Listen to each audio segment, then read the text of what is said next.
In this strange 2020 season where so many unusual things are unfolding, one of them actually has a positive spin to it. It's a return to Circuit of the Americas for the Pirelli GT4 America Sprint Championship and Cota #2. Hi everybody, I'm Greg Kramer, joined by Calvin Fish, Ryan Marine with us down trackside, and looking forward to a return to this great venue.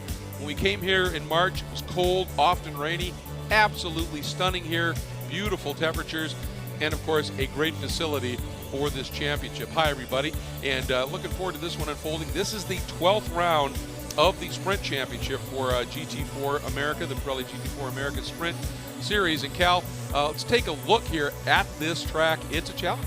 It's a special one, Greg. 20 turns, just under 3.5 miles, and the first sector is unbelievable. That big elevation change, 133 feet climb up to the unique turn 1 braking zone. There'll be a lot of action there, certainly on the opening lap and throughout the course of this race. Then you plunge down the hill through those high-speed S's that continue to wind all the way down to turn 11.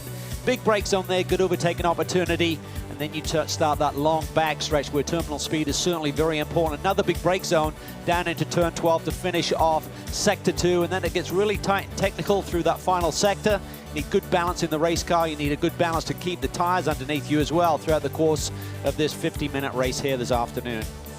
Each one of those sectors modeled, inspired certainly, and even modeled after some of the great corners and some of the legendary venues globally designed by Herman Tilke. And on this front straight, on the pre-grid, there sits your pole sitter, Michael Cooper. And basically coming into this 12th round of the championship, it's a story of the Michaels and everybody else kind of behind the 8 ball.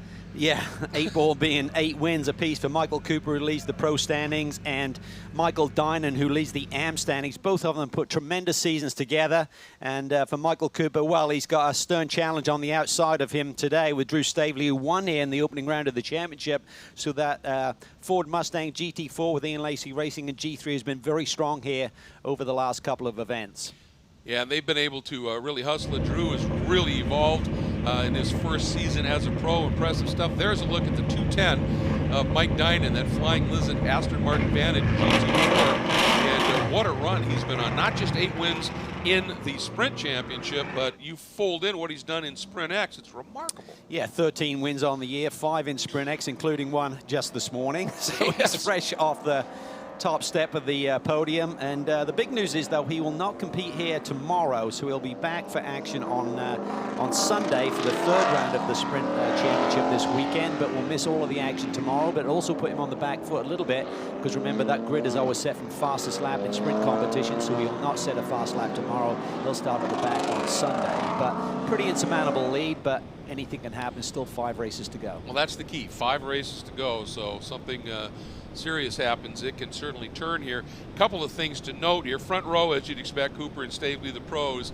Obviously, the number 66, Spencer Pumpelly, not here this weekend, so that changes the dynamic here just a little bit. But in the AM category, yeah, Dinan is on pole, but Quinlan, Sean Quinlan, and the Stephen Cameron Racing Products BMW on the outside of that front row.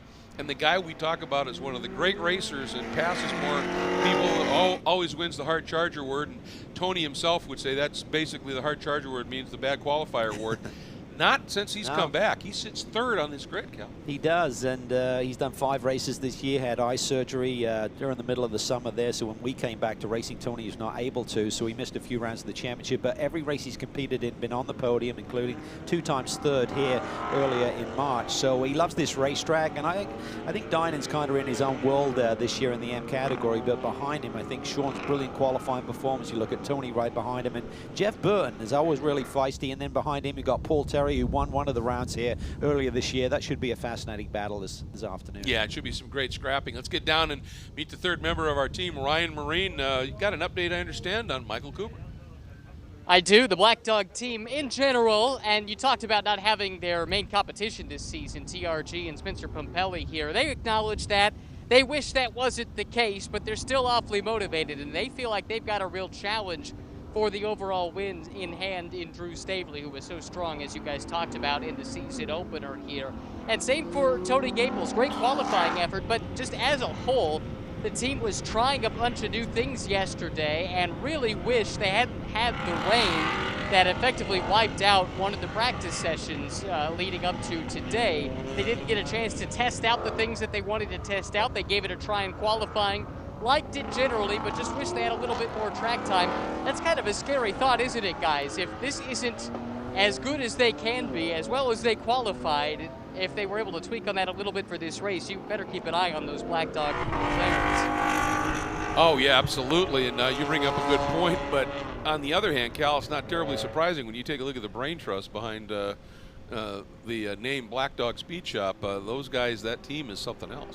It really is. Ray Sorensen just keeps the whole group together. He's such a great leader there. And in Mark Wilder, you've got a great engineer who's worked for many years with Michael Cooper. So they've got great chemistry. They understand each other's language. They typically make moves in the right direction with setup. And that's really a key to one of these weekends, particularly this weekend. Pretty compressed schedule with not so much testing available due to coming back here and trying to keep all of the budgets under control in a very demanding season. So I think all of the right pieces were put in place by the championship, finding a solution to not being able to run at Watkins Glen due to the COVID restrictions there up in New York State. So coming back here is good for the teams. They have some data. The majority of the teams who ran here back in March, so makes it very efficient to return. It does also, though, when we were here, I mentioned in March, it was cold, it was rainy.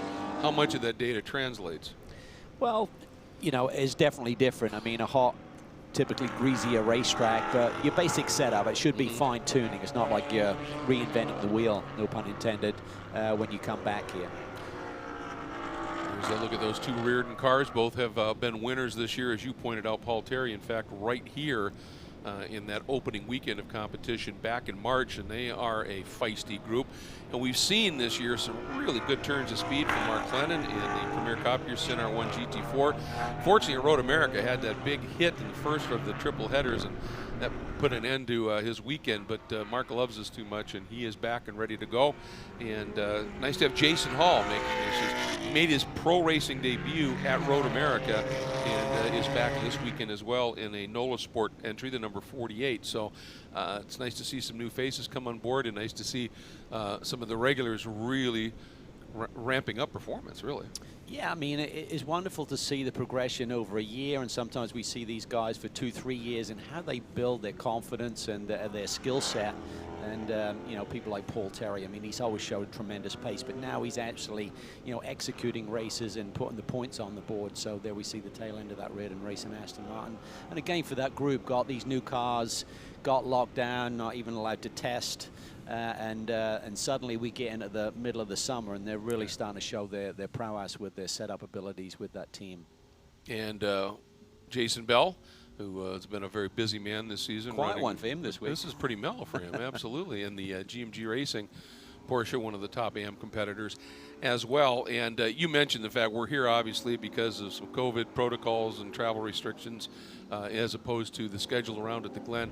I think it's important to once again say a big, huge shout out, one, to SRO Global, two, to SRO Motorsports America for the COVID protocols that they put together, the partnership that has been established with the promoters at each of these events, and the reaction from the teams in honoring all of these protocols. Because if you don't, we don't race. And everybody has understood that. They've embraced it. And it's allowed us to be able to get to these tracks and put on what has been some incredibly entertaining racing. And I think particularly even being here, I mean, typically when we've been at the weekend, Greg, we haven't been in the paddock at all. Yeah. With our TV compound here, it is located inside the paddock. But just watching and observing these teams up close, even though we've got a few races under our belt, they're maintaining those protocols. They're keeping it safe, they're keeping their distance, they're keeping their masks on, and that's what's allowing us to keep going. Yeah, absolutely. And also a big shout out to all the volunteers that help put an event like this on, the corner workers out there in harm's way, etc. That was interesting. And big thanks to all of them that come out and spend their time at the track as well. But we're ready to go. Again, this is sprint racing, 50 minutes, one driver, start to finish. Acura NSX is in, the official safety vehicle of SRO Motorsports America, and the green flag comes a little bit later on the straight. There it is. We're racing. Huge move by Terry early, and sneaks her. Both he and Burton get around Tony Gaples, and now it's going to be a drag race. The two rear cars, they touch. Burton in there really tight. They just clear each other. Burton runs out really wide, almost getting in at Dynan there, and Burton takes the lead. His teammate goes with him. What a move. And it started with contact between the two Reardon cars and ended up with them jumping to first and second. That's pretty remarkable. Oh, big twitch there by Terry. Tyres still not totally into their zone in terms of the pressures and the temperatures just yet. And Dynan had to really take evasive action earlier in the S's and cut through one of the curbs there. Now he's looking at that outside line, but through turn 8, now 9. Not a lot of room to try and do a side-by-side run through there. Meanwhile, that little bit has allowed Burton to establish a sizable margin already. Up front, Cooper from the pole, taking control early. He's got that McLaren to the front. We've showcased this year how great he is at just managing these races. So, main opponent sits in his rear view mirror, but a safe distance back. A little bit of smoke there. Did you see Quinlan's door popped open? The driver door came open, and he had to grab it and slam it shut. Oh, and a problem for... Look at this, Tony Gaples coming from way back. That is way back. That is way back. There's a hit, yeah. Yeah, that's just the danger zone there because it's so wide into that brake zone, and someone who's about to take the corner just doesn't anticipate someone being there right at apex as they turn in.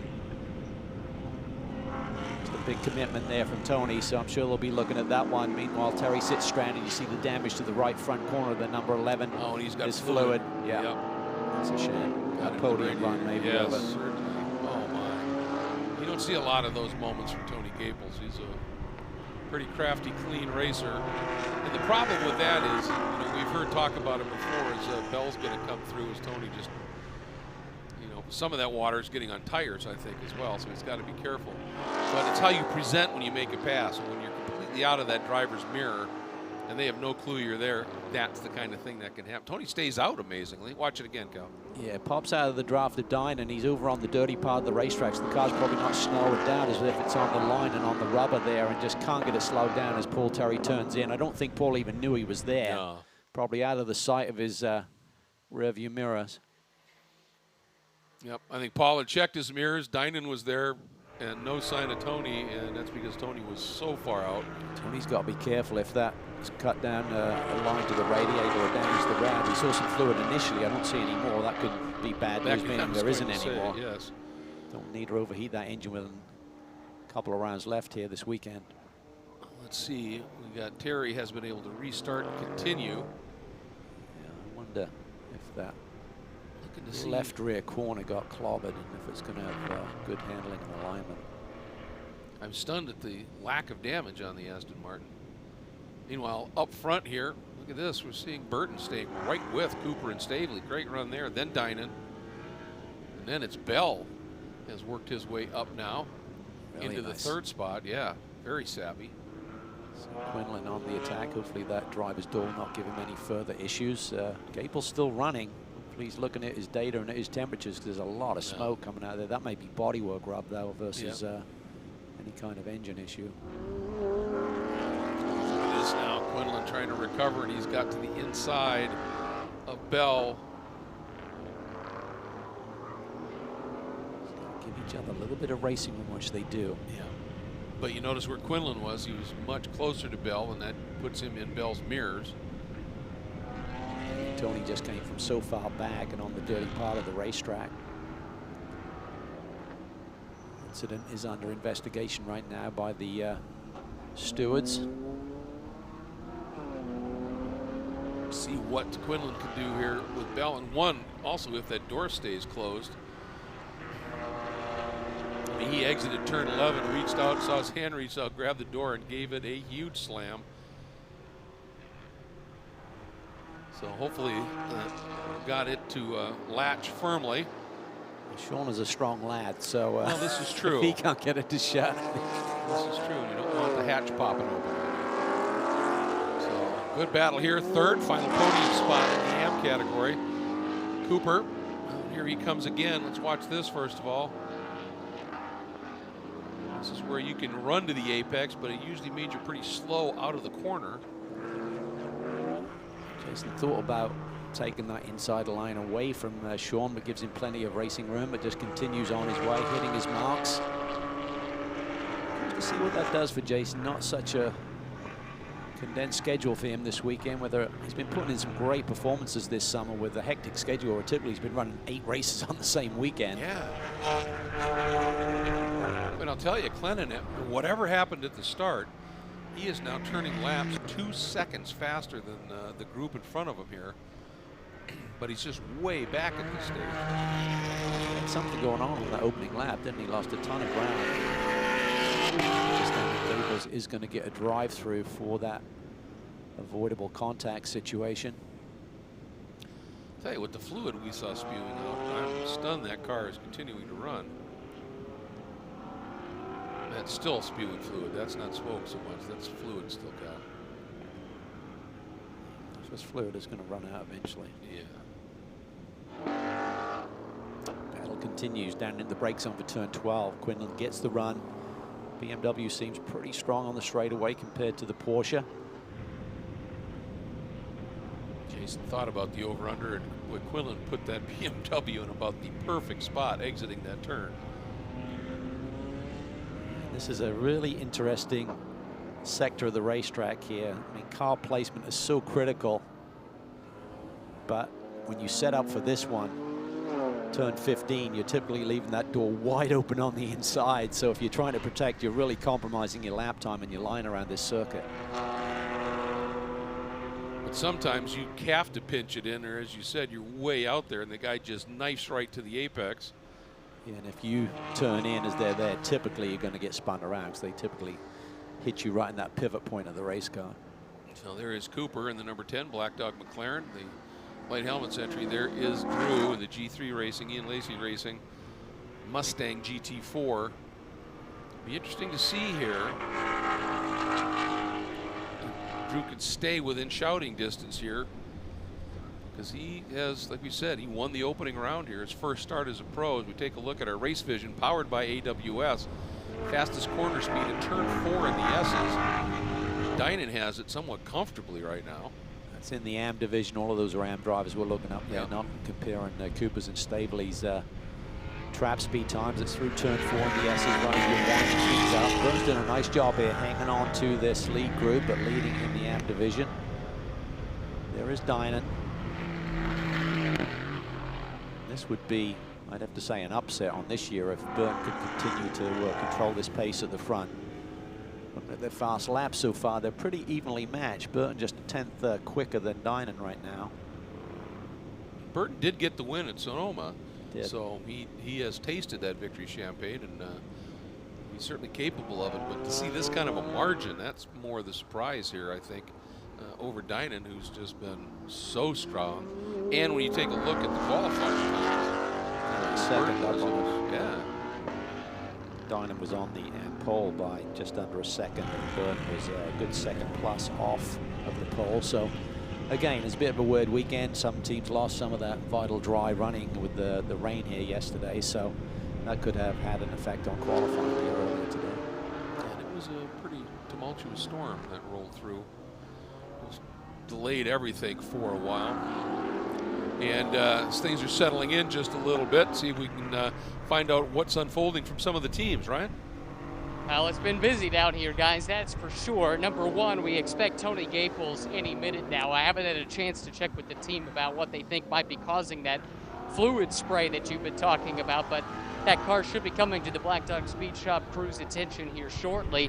The car that he made contact with, called Terry, that has the report there is no damage, so that is really good news. Unfortunate that he lost all that time, but it could have been a lot worse.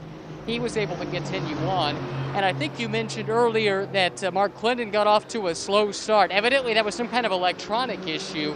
He was able to reset those electronics, and now, as noted, has been running really fast lap times. So it seems like all things are good on that car after that electronic reset.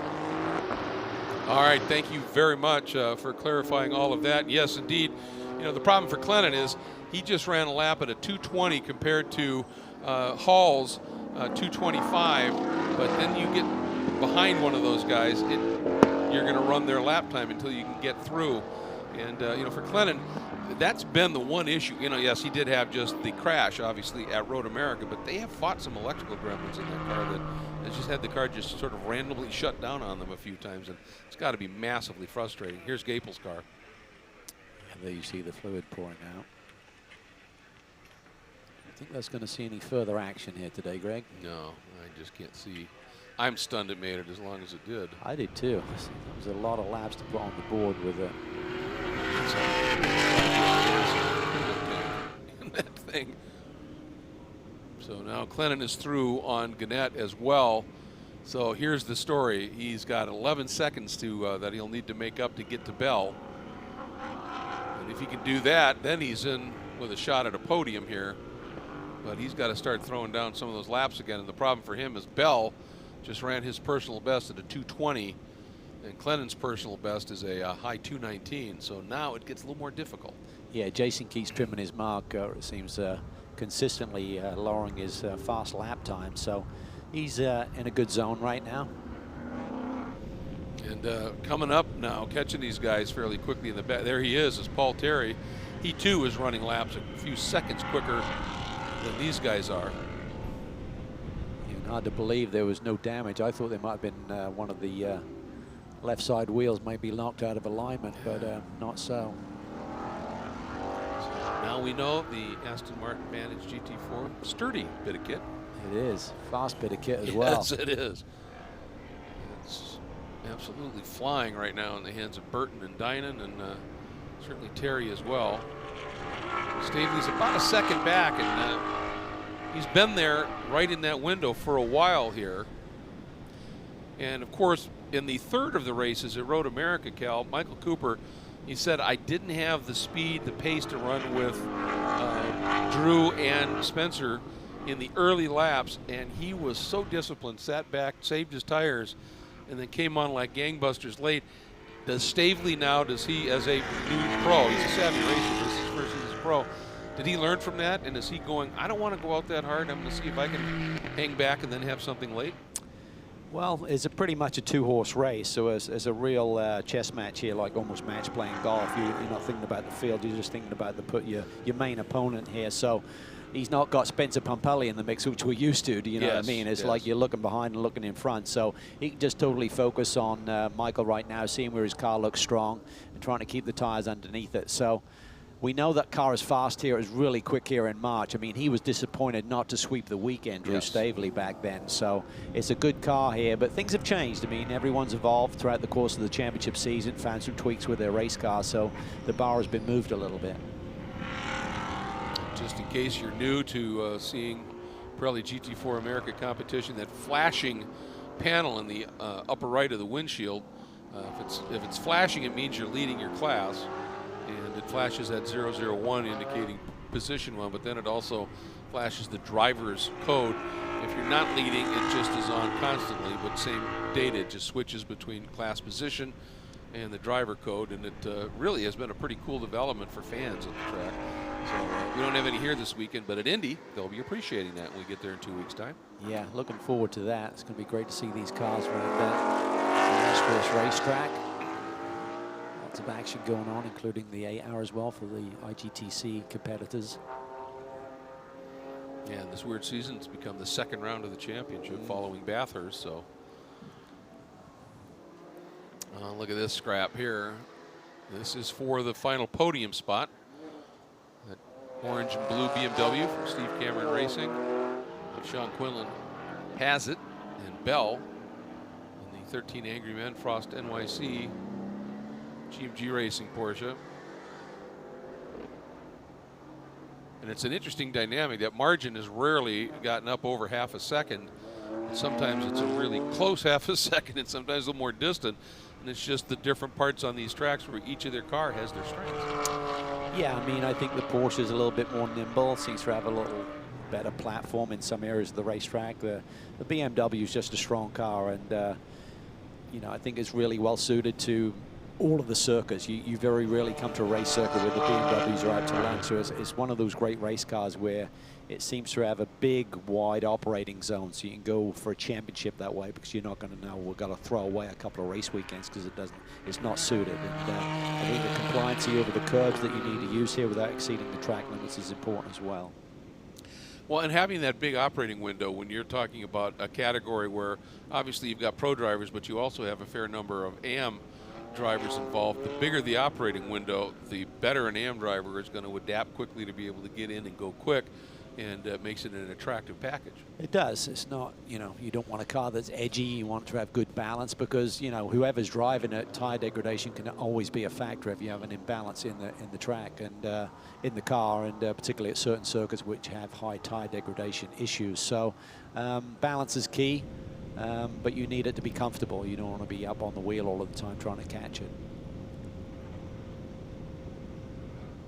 Working the way through the stadium section here now is Clennon. You can see he has cleared everybody and is now trying to close down on Bell, but Terry is the guy who is on the move now in terms of catching, trying to work through some traffic. And this is where, you know, the old adage comes into play. Catching them is one thing, getting around them is the other, and when you get them into a very serpentine section of track, unless you come up with something creative, you can get stuck there for a little bit. Yeah, you just lose the rhythm, and it's easy to fall into the trap of kind of rolling through the corners with the speed of the guy in front of you. You just caught by a second or more a lap, and suddenly you get into their rhythm. So it's important to kind of, I feel you want to make these passes quickly and effectively and efficiently without taking any major risk, but don't fall in the trap of suddenly, why don't I have the speed advantage anymore, because you've kind of caught into their traits through some of the corners.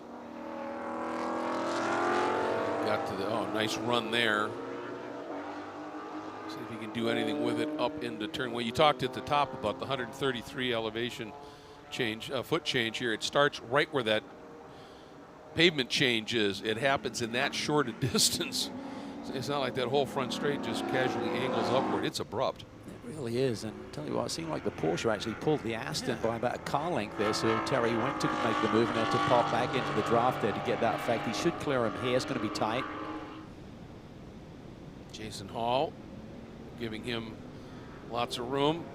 The problem is that if you fight too hard here in the S's, I mean, this is, as they tighten up, this whole S's sequence, it starts with this nice flow and gets tighter, tighter, tighter, and you literally, as the old adage goes, you can get behind in your steering, and if you don't just slow down and gather it up, you're just, by the time you get to the end of it, you're so far offline.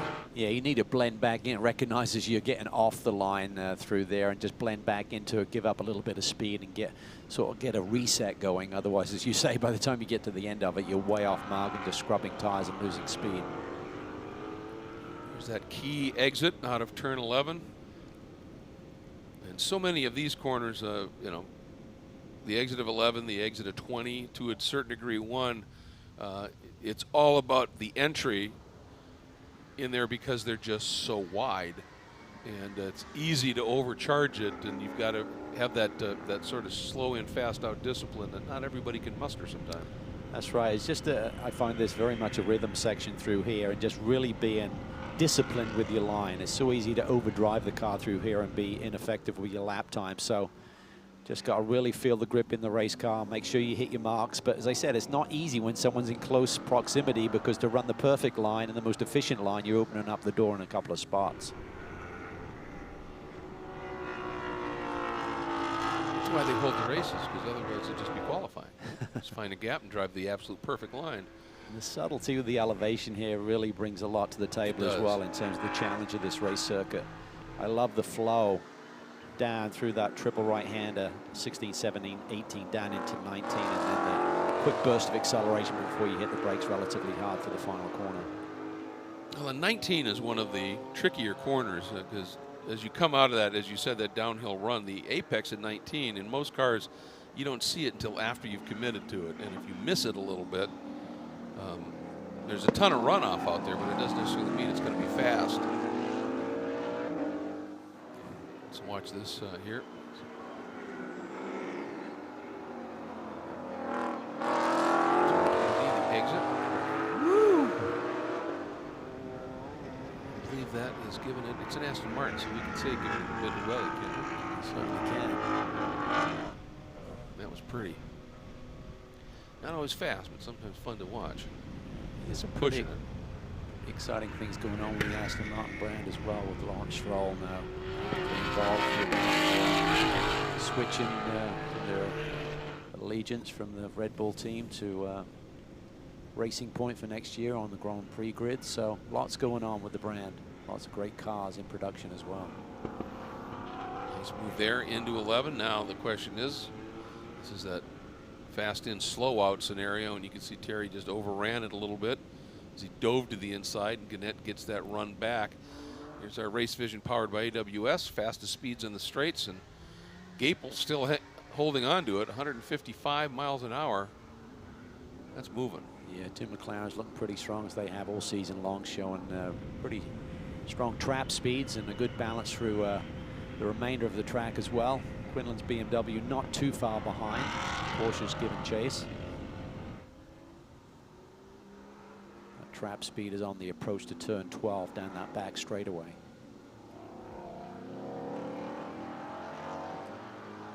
Looking to see the gaps here. The gap between Bell and Clennon. As I said, Bell was running some pretty quick laps, and that's fairly stabilized at this stage. Bell has dropped off just a smidge from Quinlan. Yeah, Sean's done a nice job there. He's holding on to that final podium position. And again, right now, nothing that Michael Dinan has for Jeff Burton here this afternoon. That is a big surprise here. Just hats off to the Ridden Racing Group. Laura Tolman and the whole group there just putting tremendous effort to turn out really fast race cars. Maybe the Dinan squad have just missed a little bit on the setup here today.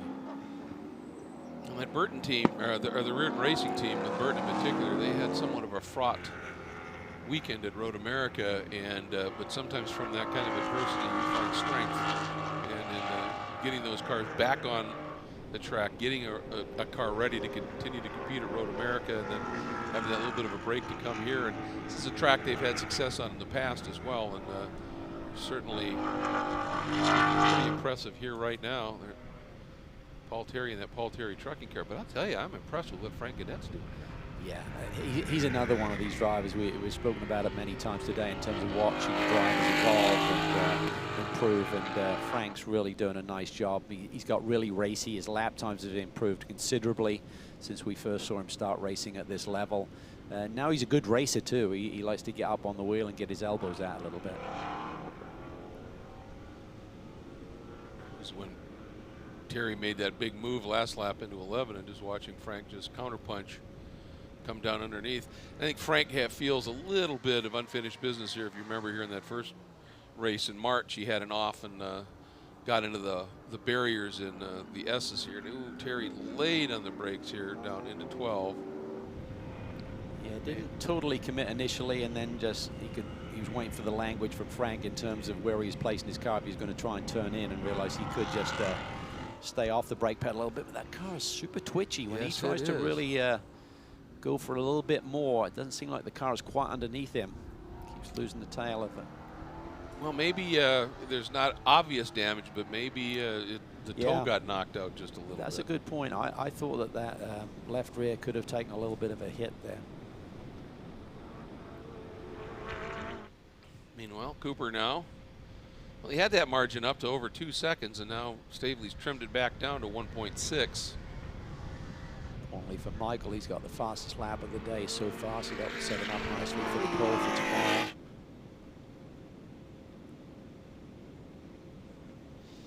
This is where we've been having some fun, because we were told by the stewards that red and white is right. But if you look, there's the red and then there's that outside white. And is that okay to be touching that? Because I was just watching Cooper, particularly through turn number 8. He was inside of that curve, but there's red and white behind it. Yeah. So it's such a difficult one. Oh, look at this. Yeah, Burton's really, the last lap, Burton lost over a second to Michael Dinan, and that has allowed Michael to close right up now. So I'm not sure if Jeff's handling has gone off here a little bit, but certainly feeling the pressure. Well, and that exit out of 11 by Burton, it was just very twitchy, and he couldn't get the power down. And I thought Dynan was going to be able to just... Jeff's in there super deep. Drive He is on by, really yeah. deep. You could just see that really hustle the car in. Just keeps it together.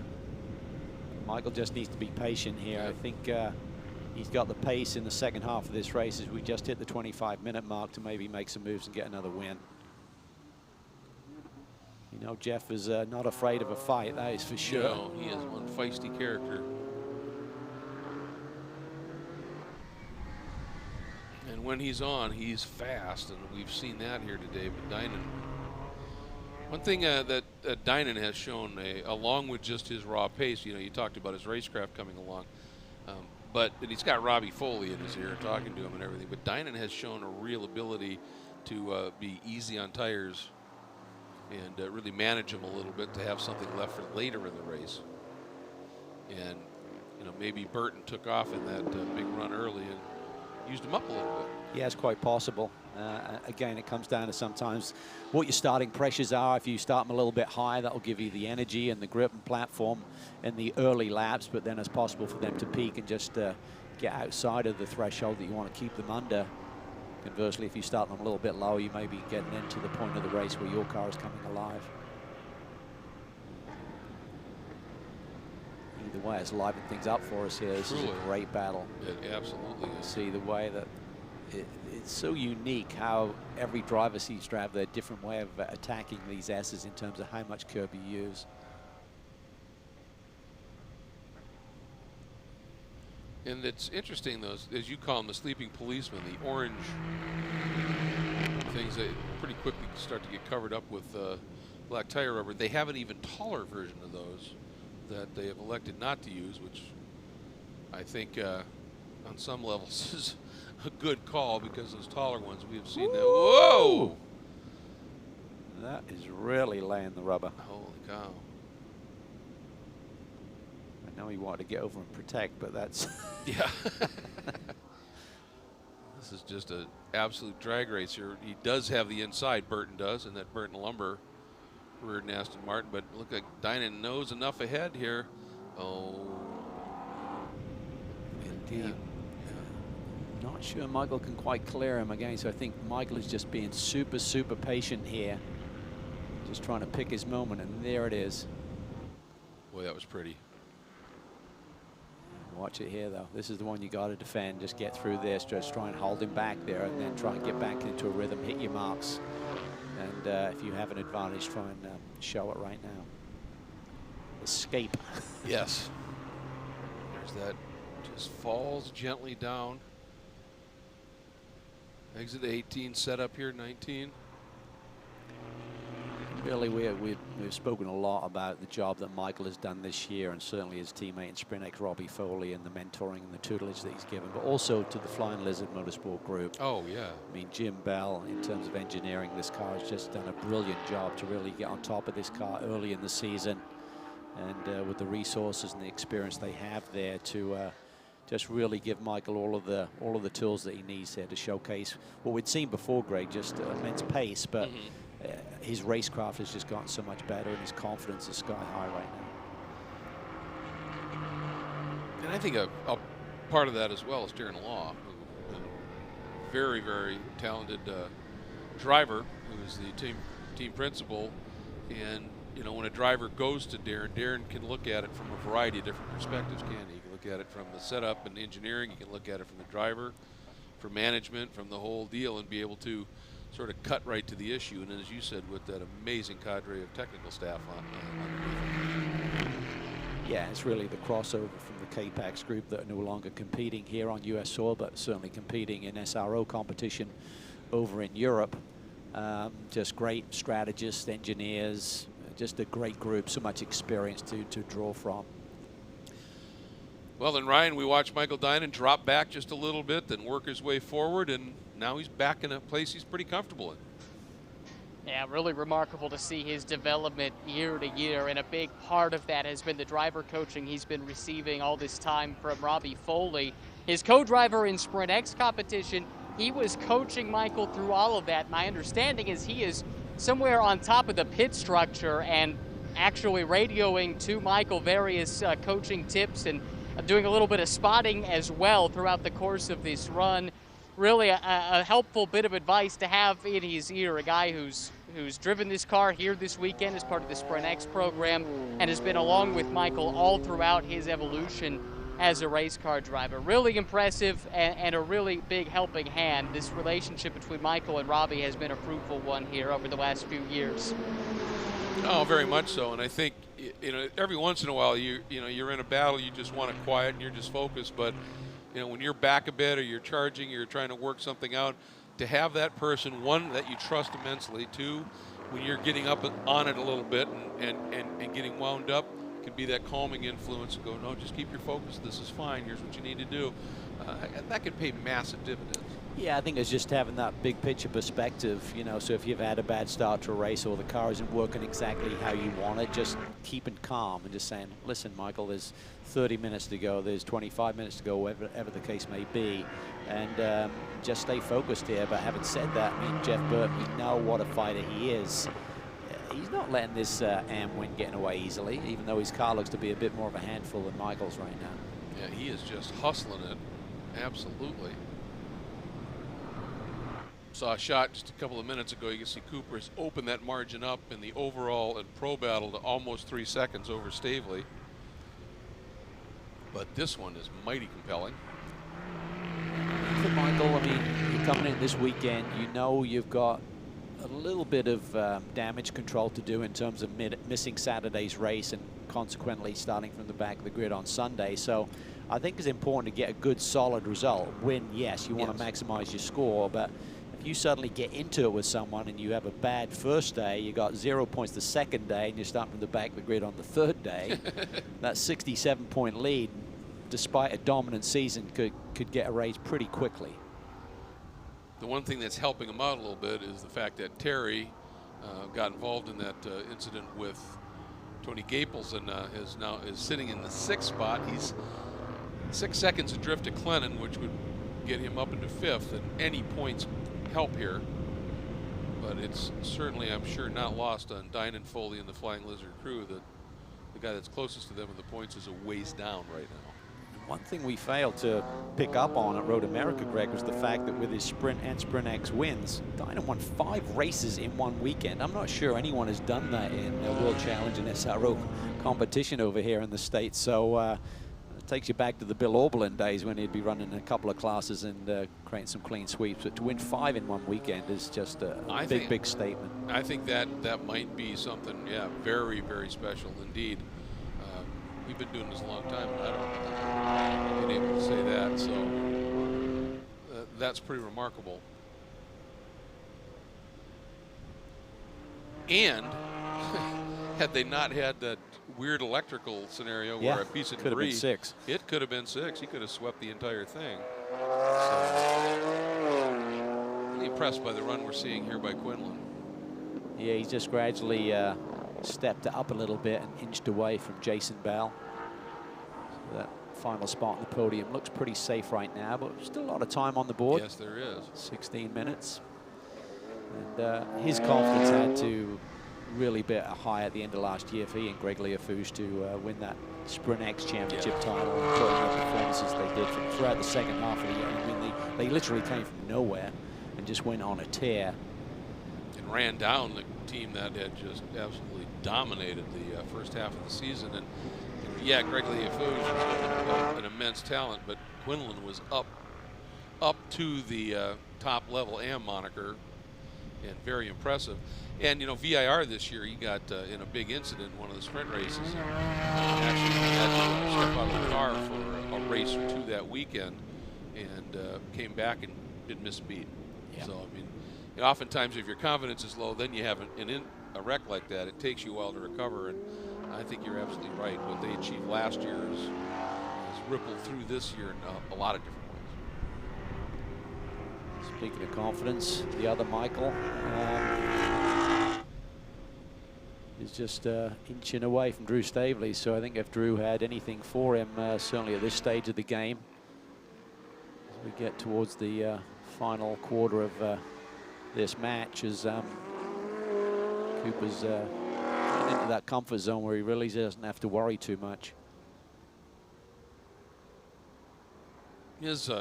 his racecraft and his execution. And the one thing that impresses me about him is, you know, when he needs to get up on the wheel and, you know, carry a car and it's slipping and sliding and he's, you know, hands are flashing on the wheel, he can do it with the best of them. But he also, when he's got a car that is absolutely dialed in, he just drives some of the most precise, clean, fast, smooth, and just repeats. He really is remarkable. There's a reason he's a 3-time champion. Yeah, and he's confident in his abilities, and I think when he goes on a tear like this, even in his words, he feels like he's almost unbeatable, and that's certainly proven to be the case now. Certainly the McLaren is strong, the team is doing an awesome job. They've found the secret. I mean, they started off 2019 very much on the back foot. I mean, yes. Andretti Autosport were pretty much showing them the way in terms of the pace with the McLaren, and they gradually figured it out, got through some of the electronic gremlins, and now they just have a fast race car every single weekend. And of course, then we should probably address this. You look at what's going on with the Flying Lizard car, the McLaren and the Sprint X, not having that type of speed and success that Black Dog does. Michael is a McLaren factory driver, but Black Dog is somewhat loath to give up a bunch of information to Flying Lizard, who in that, you know, they're a competitor as well. And so there are some proprietary things that make things just a little bit different. And what you have with Michael is he gets in whichever one it is and just drives it and gets the most out of the car. Yeah, and I've spoken to Michael about that in terms of, you know, do you have to set the car up a little bit differently and compromise so that Aaron Vogel, who he teams with there in the Sprint X competition, is more comfortable with it? And he said, no, not really. I mean, we like a similar race car. It's just that, as you said, proprietary information. I can't just take the Black Dog setup, walk down the paddock, and put it in front of these guys. We're trying to work through it together. And for me, that would be frustrating as a driver. Absolutely. You know what I mean? It's, sure. And I suppose there are those who would say, well, since, you know, wouldn't McLaren go and do that? Well, again, the Black Dog team, if they're finding little things in terms of setup and everything, you never know who you're going to be racing.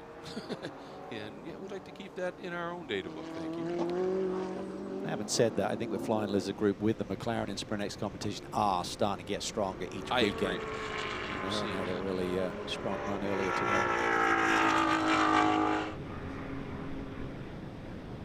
today. And you know, part of it too is, you know, they've been running, Black Dog has been running this McLaren a whole season more than Flying Lizard as well, so that's certainly going to be part of it.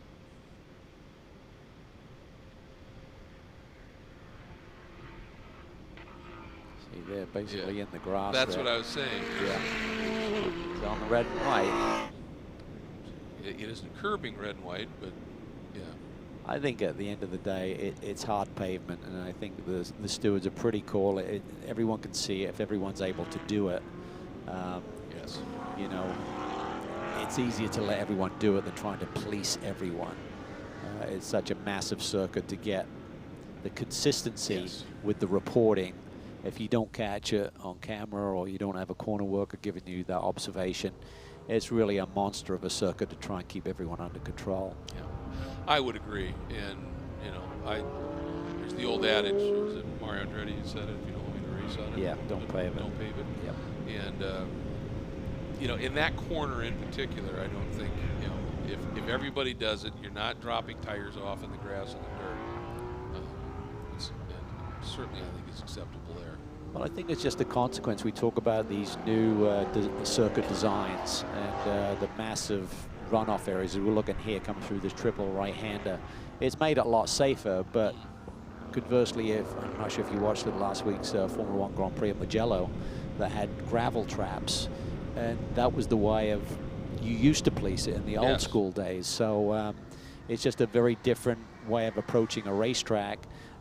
Because this one is so safe with just such massive runoff areas, particularly when you get to turn 19 and 20, which is coming up here in about 3 corners, you can literally be in a different zip code and then trying to get back on the racetrack. If we follow Michael through turn 18, this next couple of corners, if you run out wide from this apex on that he's about to hit and you just widen that, open up your hands, go way off the racetrack, come back on, you can see it here. It just makes it dangerous because you're intersecting them with cars who are on the racing line. So it has to be policed. Yes, and also, I mean, you know, the concept is you have all that runoff there as a safety factor, and if the runoff, say, is 60 feet wide, and instead of you running with 60 feet of runoff, you're going through there with 30 or 20 feet of runoff, it's not as safe anymore, is it? Oh, but boy, Burton has not given up on no, this. he is kept right there, and he is hungry for this win. So Michael's got to be careful, because Jeff is not afraid of putting his nose in there and trading a little paint. Jeff has really smoothed out things after seeing that car crossed up a few times. He's really calmed it down, and maybe he's brought those P0s back under him a little bit. As I say that, he skates a little wide there. Whoa, and he, like you said, it's so easy to get behind. He was just a little bit wide, couldn't get the car turned in, misses the next corner, and you can see the consequence of that. He suddenly lost about 3 car lengths to Michael Diamond. The announcer's jinx. Well, he's also got a great team in terms of Reardon Racing with Laura Tallman and Vesko Kozarov. I mean, just good people on the pit box, just giving him the information, trying to talk him through it a little bit. Yeah. Definitely feel like through the second half of this race, he's lost the handle on the car just a little bit, but he's, you know, he can't just sit back and stay within the grip levels there, because otherwise Michael will just drive away from him. So he's just digging hard right now, just trying to keep the pressure on and hoping for a little crack in the door from Michael Diamond so he can steal this win. You know, we've known Vesco a long time, and Laura, and I've always thought of Reardon as just, you know, they're a feisty group, a feisty team. I think that Jeff Burton and Paul Terry are about as perfect a fit to run for Reardon Racing as you can find, because they've got that that same just never give up, get after it, and you want to scrap mentality, and it shows in the results that they put together. Yeah, it's like chicken and egg. Which came first? Do you know what I mean? Did that develop under the guidance of Reardon Racing, or is it just that the team is attracted to personalities that are very similar?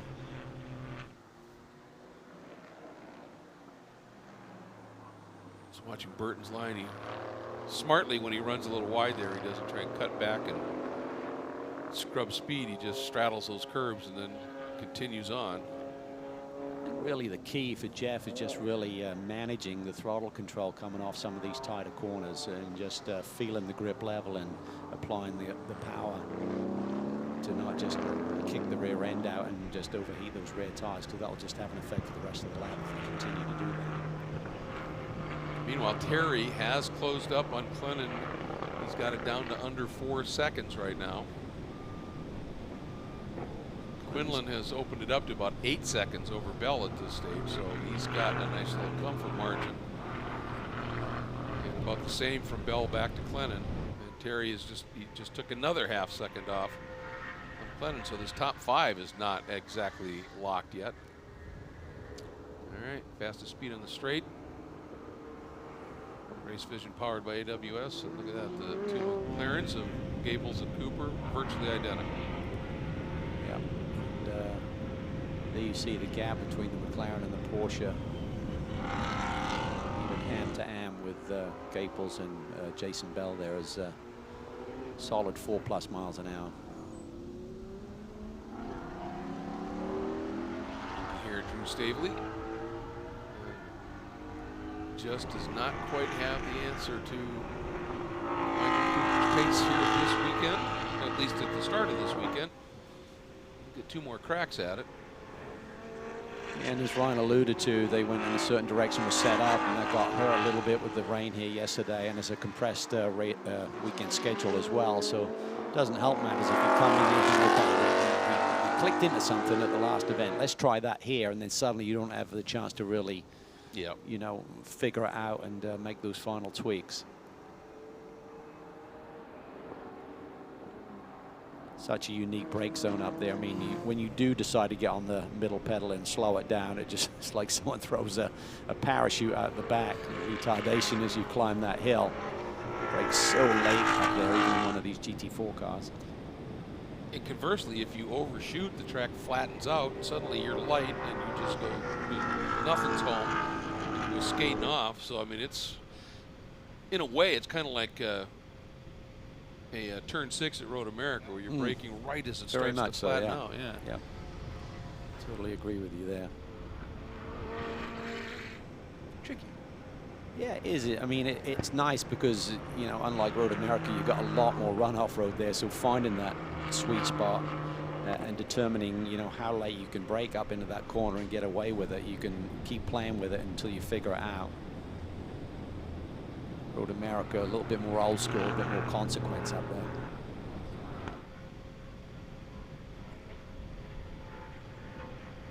Under almost 3 seconds still, Cooper to Stavely, so they've been relatively static for a little bit. That last lap, Stavely actually ran about 3/10 quicker.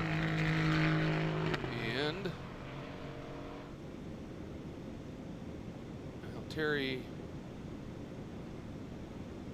is now 2.3 seconds adrift to Clennon in what will probably become the battle for the final spot in the top 5 in the AM category here. It looks like that one little run through the S's where Terry really got offline. Did that just really affect his rhythm, or Burton got offline because he suddenly dropped significantly behind Dynan? Yeah, well, I think it's been an uphill battle for Jeff since the middle part of this race, but he kept hanging tough there and keeping Michael honest. But now I think Michael's just got a rhythm. His car's working well. And I think it's just going to take tremendous discipline when you got the car working as Jeff does right now to really just, you can see it there. Every time he asks for a little bit more, it's just giving up on him. So I think that's where the experience comes in. So maybe like a Vesco could drive this car just a little bit more efficiently when it's not quite got the grip level there. And that's what Jeff is learning right now. There's Sean Quinlan. There's Jason Bell. That's 3rd and 4th in the AM category. And here is Clennon in that white number 62 Premier Copier Sin R1, and then Terry, Paul Terry truck and Reardon entry. Here's Mark. So what's your bet here? Do you think Paul's got something for him to catch, Mark, before the end of this one? Oh, and he gets loose too. Yeah. So both those Reardon Racing Aston Martins there late in the going are getting a little bit squirrely on the guys. Well, 3 minutes to go. Margin is 2.3. Terry's last few laps have been a ½ second quicker. I don't know. Whoa, Jason Hall absolutely crossed up. Almost came to a standstill there by the time he sorted it out. I think he's sensing I got an opportunity to get, to get by Frank here. He was pushing it really hard to do just that. Tremendous effort by NOLA Sports. So many cars they're running now. Yes. It's a big effort to run one of these weekends.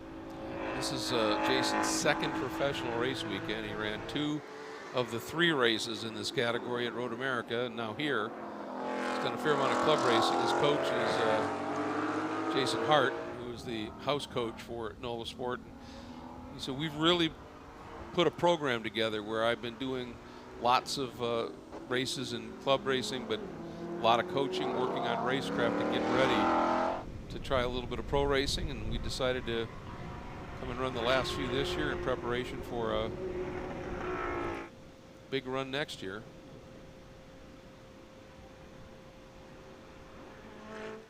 Cooper serenely on, should be seeing the white flag this time by, I believe. I'm pretty sure he won here in 2015 on his, with this team. It's a safe bet. Way to go out on a limb, Greg. White flag, 1 lap to go here. And I think Stavely has possibly accepted things as a fait accompli at this point and is just going to bring it home and take it. But for Dynan now, that margin, yeah, it's ballooned up to over 4 seconds. Yeah, and he's really laid down some great laps. I mean, he's running lap times within a couple of tenths of Michael Cooper, our leader. So he has definitely showcased that his car is strong at the finish here. Again, I think he is really in that work on his racecraft to go along with his natural pace, that ability to just conserve those tires. It's pretty cool. All right, here we go. That's Sin R1, and there's Terry. Okay, They're Mark coming around just to start their last lap. Mark needs to hit his marks here for one more lap and try and finish this off.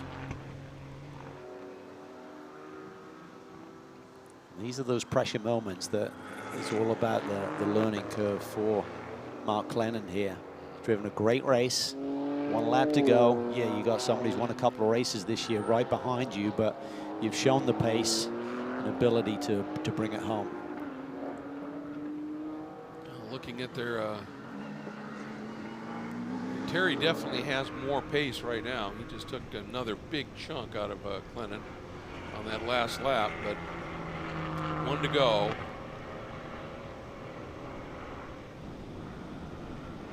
It's going to be tight by the time they get down to turn 12, I think, potentially.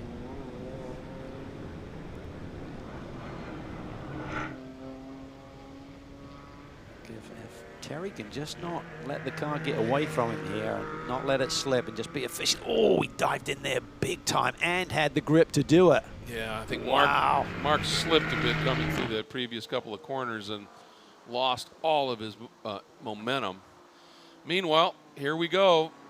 Going for win number 9, Michael Cooper. Just taking it easy. And gets the win. McLaren, Black Dog winning at Circuit of the Americas. Here comes Drew Stavely. Another good run in his first season as a pro. Sure, what happened on that last lap? I mean, yeah. Cooper had a 2:24 and Stavely had a 2:30 last lap there. I'm not sure if they both had moments or. That's interesting, yeah. And then Michael Dinan matching Cooper win for win, getting his 9th. So Flying Lizard and Aston Martin and Michael Dinan get the win. Oh no. Problem for Clennon here. See what happens. You said turn 12, it could get tight. Yeah.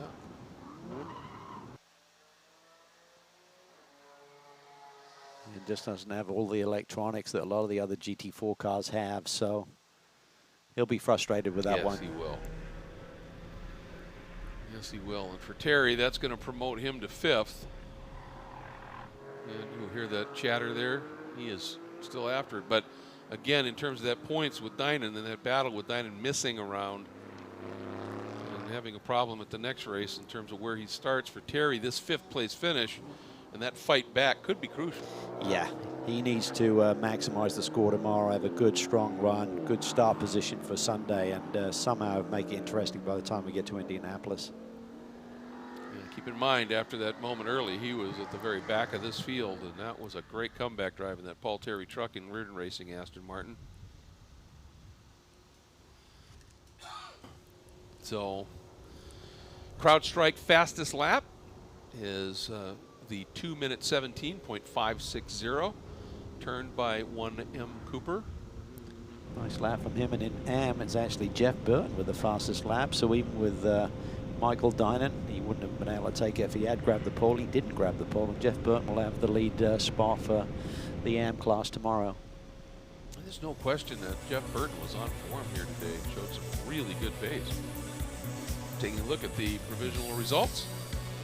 2 pro drivers, but then the Dinan-Burton battle was a pretty fascinating one. Quinlan hanging on over Bell, and in fact able to ease away from Jason just a little bit, so Sean filling out the podium in the AM category.